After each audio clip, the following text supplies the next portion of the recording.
我是赵少康，欢迎你来到 TBS 赵少康战情室。在我们现在特别来宾林北荣议员、蓝轩小姐、林玉芳委员、柯志恩委员、张思刚议员，还有俄罗斯打了4年多最猛的一次哦，昨天晚上73个导弹，656架无人机去空袭乌克兰，哦，打了38个地方，死了至少11个，哦，伤了100多个人，哦，那现在说死的这个23个，泽连斯基说爱国者飞弹不够了。因为爱国者要拦截这些飞弹啊等等不够，哦，所以欧美赶快给我，但是无人机做不出来。那基辅的居民躲在浴室度过恐怖的夜晚。你如果去过俄罗斯，你就知道莫斯科那个地下铁挖好深，为什么？那个时候怕核子大战、原子弹哦，所以呢，地下铁就万一打仗的时候是让居民去在那边逃命的、躲避的哈。基辅也是这样子哦，所以都躲在浴室，还躲在地下铁，躲在地下铁啊。那另外呢，泽连斯基说，目前防空的储备不足，因为爱国者飞弹要补要3年，根本来不及哦，做得很慢，但消耗很快哦，2枚拦截一枚，2节拦截一下就打光光了啊。但是俄国央行跟财政部说，我们俄罗斯也没钱呐，哦，昨天这样一夜这一打就打掉不少钱，哦，打掉169亿，昨天台币啦，昨天一夜这样一打169亿，你多少个169亿可以打呢？所以呢，说撑不下去了。但是呢，国防部不但没有减少，还要增加开支，哦，所以呢，军事支出不得不增加。所以打仗就是打钱呐，哦，你短期还要打这个长期，真的受不了哈。那俄罗斯在5月7000次攻击，但是仅推进14平方公里，哦，那泽连斯基说，我可以重创占领区的后勤，你占领我20%被俄军占领了，我可以打你的这个后勤，让你没办法后勤补给哈。所以呢，这个中东又来了，哦，这边乌克兰这边搞，这边伊朗去打美国驻科威特的基地，哦，那中央司令部美军呢火速反击，你打我，我打你，哦，那另外呢，伊朗有个油轮，这是空的，要闯到伊朗的哈格岛，美国警告他不听以后呢，这个被地狱火飞弹打中，打到他的这个轮机的地方，让船没有动力了，哦，整个画面也曝光了哈。那伊朗说，美国跟伊朗好几天没接触了，川普说乱讲，每天都在对话。问题是跟谁对话不知道了哦，那到底最高领袖还在不在？卢比欧说还在世，还活着，哦，说呢，而且很积极，不但活着很积极，但是另外一方面，很多人说这个找不到人了。昨天前天还说伊朗的总统都辞职了，看起来是混乱一片。看一下，天空瞬间炸出火光，之后烈焰吞没远方地平线，把原本漆黑的基辅夜空照得像是白天一样。爆炸声此起彼落，浓烟、火舌从城市各处窜升，空袭警报也响个不停，整座基辅几乎彻夜无眠。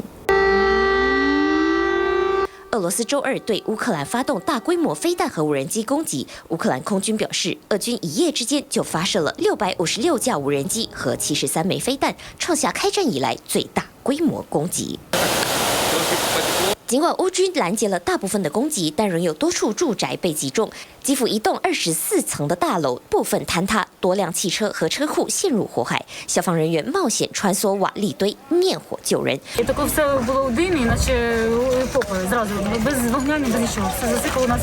截至目前为止，这波攻击已经造成了至少18人死亡，超过100人受伤。方兄，我看起来哦，俄罗斯想大举轰炸，让这个乌克兰投降了，但是显然乌克兰好像还继续撑在那个地方，而且欧洲前一阵不给他不少钱嘛，这个战争到底什么时候能够结束啊？这看起来还有得打了。纽约时报昨天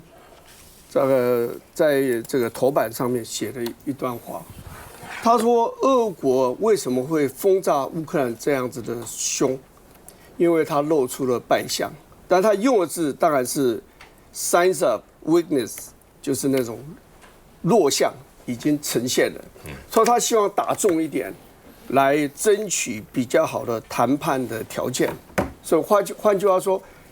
俄国其实最终目标还是希望谈和。你刚刚讲的没有错，就是他现在打得非常的辛苦，他推进的力量速度非常的慢。你看有个地方叫做冯娟城，然后 Pokrovsk， 这个我们把它翻成冯娟城，打了1年半，还没有完成全部的占领。在北方的那一角，乌克兰的守军还固守在那个地方。另外还有2个大城，一个叫哈尔基夫，一个叫做巴赫姆特，也都打了10几个月，都还没有打下来。所以其实俄国非常的辛苦，尤其他死了大概50万人。这个就是他为什么要到世界各国去募兵的原因。中亚，然后非洲，然后南亚，连印度都有人去参加他的这个佣兵。他一共大概找了28000个佣兵在帮他打仗，但最多就是北韩派去了。所以他其实他打得很辛苦，而且也不要小看乌克兰，他虽然被打得很惨了，乌克兰已经把这个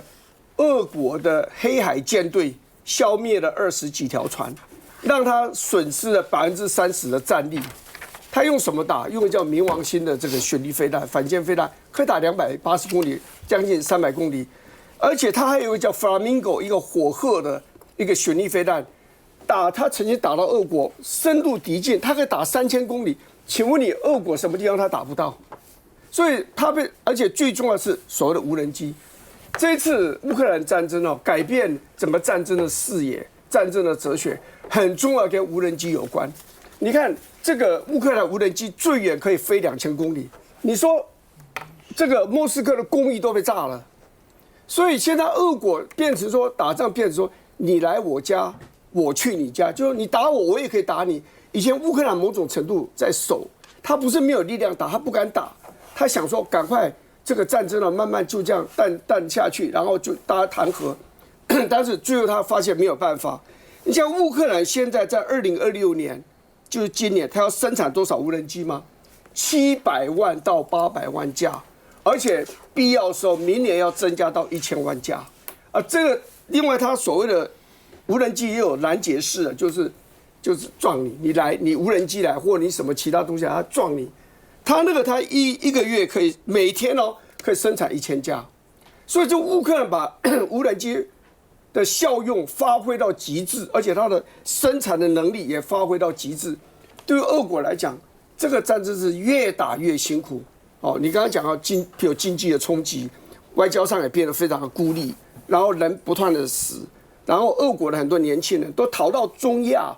或者逃到欧洲去了。所以这个战争拖下去，其实乌克兰固然辛苦，可是我觉得俄国也会更加的不好受，因为俄国人是从进攻变成防守，那乌克兰反正都是被进攻、被防守，可是他现在也改守为攻，也可以去攻击这个莫斯科，所以你要俄国人去接受说他们是正在这个战力正在衰落，乌克兰对他的攻击越来越猛烈，这个对于俄国人来讲，他们心里没有办法接受。不管了，美国去炸伊朗，俄罗斯去打这个乌克兰，你仔细看都蛮无聊这个战争。对，所以你到底你战争这个伟大的目标，一个神圣的目标，这你的目标到底是什么东西？你到底意义有多伟大？弄了半天，当然他有他的理由啦，他怕啦，这个乌克兰呢跟这个北约搞一起是，但是没有到那个严重去打，以为3天可以打完，就打了4年都打不下来。川普当时炸这个伊朗，以为一炸完以后，伊朗49个被斩首了，然后里面的革命的居民上街头革命了，政权都颠覆了，也没有嘛。他们都忽略了强国，都忽略了他们所谓的弱国他们的后进的一个能力像刚刚玉芳兄有特别提到无人机，的确这一次的乌克兰大量的使用中程的无人机，他们一次可以穿越到200多公里，几乎都已经穿到俄罗斯他的后援的部队了。他们这次就是在这已经是打破了他们的炼油厂，把这个油源的供应力大概可以马上给它减少了660万吨。这对俄罗斯来说的后援来说，真的是一个非常大的一个打击。那你更不要说在这个过程当中呢，俄国它所发生的一个事情，它已经跟你公布了，它目前为止它整个年的这个赤字的平均比过去所预期的多了55%。那你的整个经济成长根本已经掉到大概预估只能成长的0.4%，那这0.4%是跟创俄国以来的一个记录。所以说呢，过去大家或许都一路的喊打，但是现在呢，当你面对的这个不管是通膨，包括你经济的这个赤字中，很多的精英分子比过去更愿意来发声。但是俄国也有一派的一个非常强硬的，他就告诉普丁说，你为什么不要全民来总动员？说全民总动员这边的鹰派跟一堆精英分子开始正式的4年来没有办法打下来，而且他们才刚公布嘛，6月的时候他们推进的只有2.94平方公里，这跟他们过去说要慢慢的利用春夏的时间能够大规模的一个占领没有办法啊，所以很显然他们所预估的跟他们自己的那个乌克兰的一个韧性完全是超乎想象之外，那这当然也超乎川普的想象之外。你看他到目前为止彼此要谈判，连纳坦雅胡他从来不认为要跟德黑兰这块有任何的 agreement， 但是呢，川普他也面临一个骑虎难下的这样的一个状况，而且呢，很多人都已经找到像那个阿联酋，他们都已经找到了在红海另外一端的可以运输油的这样的一个部分，虽然他们已经损失了20%的这个油的这样的一个产量，但是你不要忘记。美国是不需要他们的油，但是美国的油价也是根据我们中东的油价来做决定。那到底会不会对美国造成影响？也当然会嘛。所以你看，主导的这些人，两方都已经完全战场不在这边，可是真正的那个美国跟所谓的欧盟，面对于他们当初大家极力认为说应该可以赶快来解决，然后获得一些成效的，到目前为止，每个人都还在继续耗下去。所以说，你这个战场什么时候结束不知道，可怜的就是这两国在当地打仗的这些民众流离失所，这才是未来我们世界很大的一个问题。700-800万，将近超过1000万的流离失所的人民，这个是全世界必须要来负担的。乌克兰差不多1000万人啊，有500-600万在国内，30万跑到国外去啊。那俄罗斯现在很多年轻人也不想当兵了，因为当你师出无名的时候，你他去战场上牺牲，年轻人不是笨蛋啊！我未来还有大好的时光，我干嘛为你牺牲在战场？你有没有我们国家有没有被人家侵略？又不是打到这个非要上战场不可，所以人就跑了。续会再回来。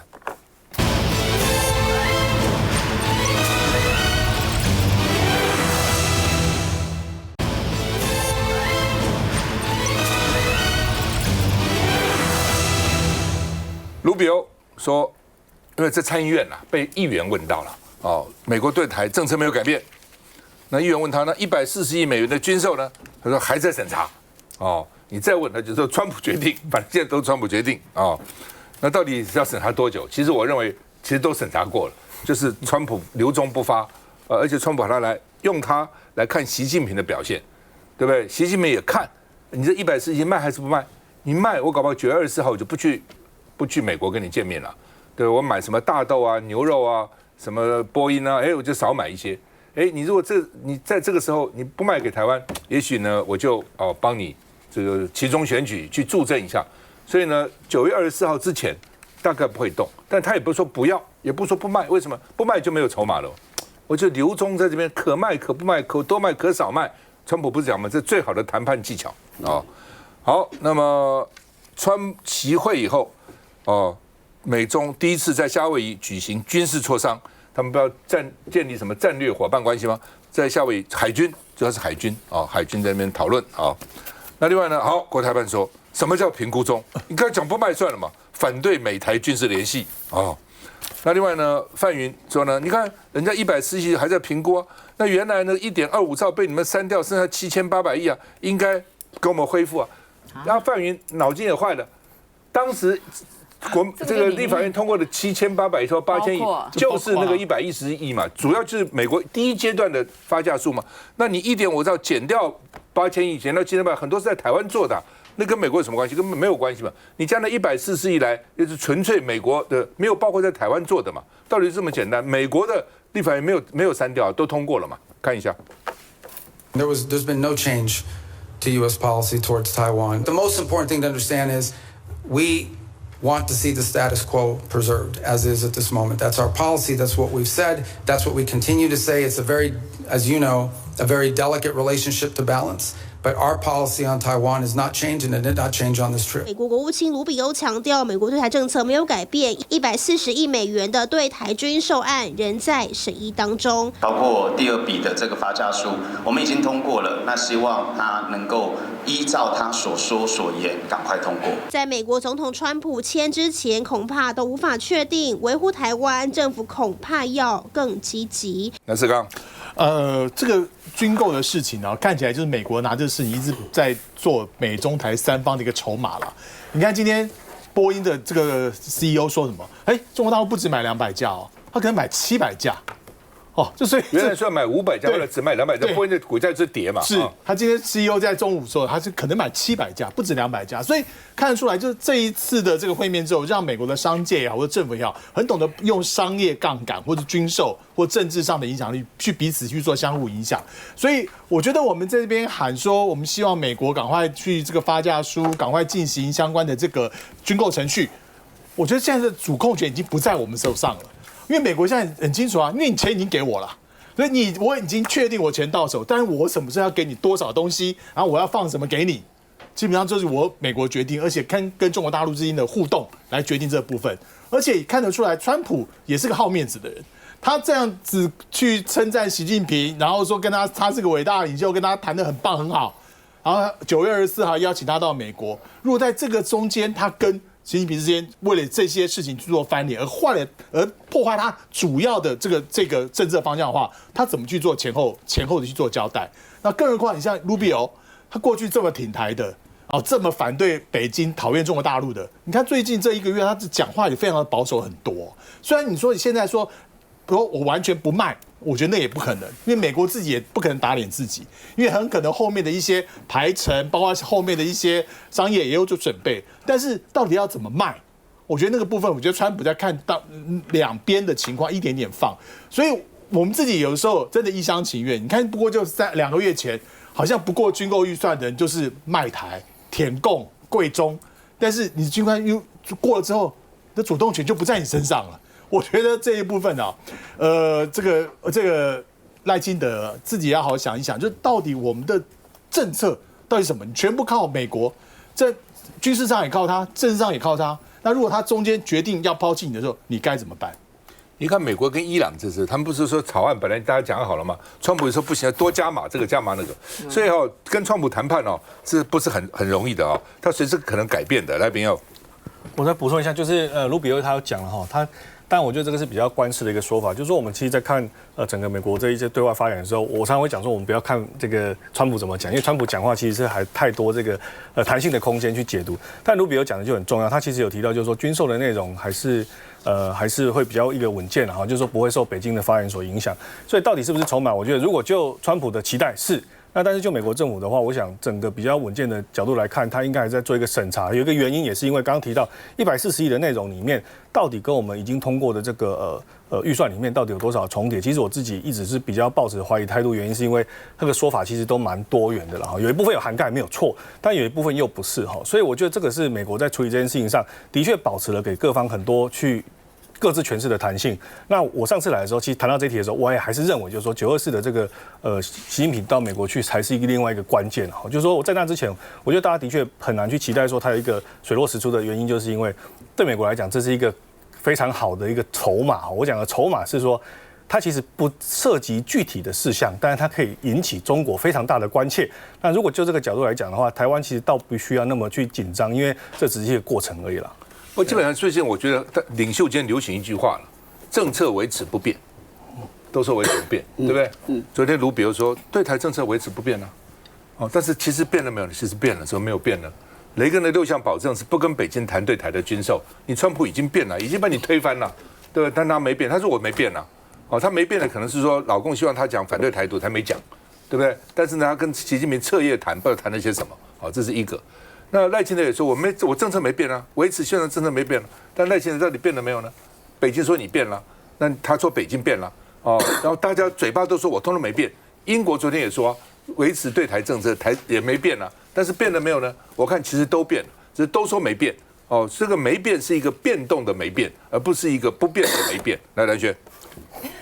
我觉得目前看起来的话呢，尤其是在川协会过后了啊，我觉得对于美国来说，大家说可能是美国呢，川普可能变来变去，不足以去这个相信他，或者说不足以去拿来这个做深入的讨论。但问题是，未来3年都是川普啊，所以呢，很多的政策都在川普的底下。目前我们现在看到最新的消息，还美国的关税说，因为呢这个劳动力又是跟劳动力有关了，说什么因为强迫劳动的关系，可能对台湾呢要课征10%的关税。这也是川普的任内。如果说他真的任内这样的决定了，至少3年之内就这样做了哦。所以我觉得对川普来说，他怎么说还是非常重要的。那既然这么重要的话呢，在川协会过后，包括说对于台独的看法，包括呢对于这个军售的可能的延缓，都已经是做了。所以这个时候，如果我们选择性的还要去听卢比欧的话，说，哎呀，他说对我们的政策不变，我们就真的相信他对台政策不变。那我觉得不等于就是你去看到一个负心汉，明明就在劈腿了，他跟你说，哎，我一样爱你。我爱你到海枯石烂、天荒地老，你就信他了吗？他持续劈腿啊！所以我觉得目前看起来的话呢，川普就是这个样子啊。他事实上不断的，今天卢比有讲这个话，你觉得他是讲给台湾听吗？我是真的觉得，就像刚刚赵先生跟这个林委员讲了，我觉得他讲给中国大陆听的啊。因为我们现在继续在谈判当中，我持续性的需要你给我波音更多架，我持续性的希望你买我更多的大豆，我持续性的希望你给我买更多的石油。所以我们当初也讲好了，听其言观其行，这是中国大陆听其言观其行哦，它是观美国说完以后他的行动。所以同样的，我们看这个美国，我们看川普，我们看卢比欧，我认为我们也应该听其言观其行。他嘴巴说对你的政策不变，真的没变吗？真的没变吗？他说对台军售没变，那就请你看看他这个140亿什么时候给嘛？他事实上在今年2月的时候，已经在国会里面，事实上是参众两院的2个政党都已经是非正式的同意审查过了。是这个白宫临时紧急喊卡，因为2月10号接到了习近平的电话，川普跟习近平通了电话之后，习近平特别提醒他说，你要针对对台军售慎之又慎。所以突然之间就喊卡了所以我觉得这部分事实上摆在眼前是这个样子，否则如果不是这个样子的话呢，你也不用去看到说呢，就是接近邱议员，我们待会也会聊到邱议员说突然之间接受中央社的访问，要去重新诠释民进党的台独。那如果说今天川普讲的话都是无足轻重，都是没有任何的意义的话，那你不需要去解释台独啊，你也不需要去担心他对台的军售改变啊，因为他都只是在对中这个扯谎而已，或者说只是一个这个欺瞒的这个战术而已。但事实上你会看得到这个事情对台湾真的是有所影响，所以包括邱议员也需要出来说话。所以我们对于美国的对台军售，我真的也觉得不能够去轻易的就是那么的轻忽他了。因为我们刚刚包括一路谈下来，我认为现在我们刚刚讲到俄乌战争，讲到美伊战争，讲到底你会发现，像这一期的《经济学人》杂志就做了一个非常清楚的封面，他说的 New Shape of War， 我就从里面看到什么样一个战争的新形态是我们要去关注的。第一个，你发现大国任意发动战争，最后的话呢，尾大不掉。所以我觉得这个从这个角度去看，你会希望中国大陆从中间得到警讯，我觉得这是一个。第二个，美国不可以信赖。我就不管美国对乌克兰的态度，美国对于这个伊朗或是目前在为了这个力挺这个以色列，然后突然间发动一个所谓的防御性的攻击，你都会发现美国事实上是不可依赖的。所以对于美国不可依赖，又拼命拿台湾做棋子去拼命的去刺中国大陆，就我们如果还要那么的天真的觉得说又要帮他卖东西，又要帮他数钞票，我真的觉得太一厢情愿了啦啊！所以呢，我觉得对台湾来说，当然一定的防御的武器，一定的防御的工作我们要做，但是的话呢，甘于为美国所用，到现在为止，已经川协会过后了，已经那么清楚的看到一个政治渣男，至少川普是一个政治渣男，他都已经这样子拿台湾去交易了，而且呢明白的说你就是我的筹码了，我们还要去替他解释，还像一些民进党委员说，哎呀，事实上对我们好啊，会卖我们的，我真的觉得大可不必了，不需要这样践踏台湾。继续再回来。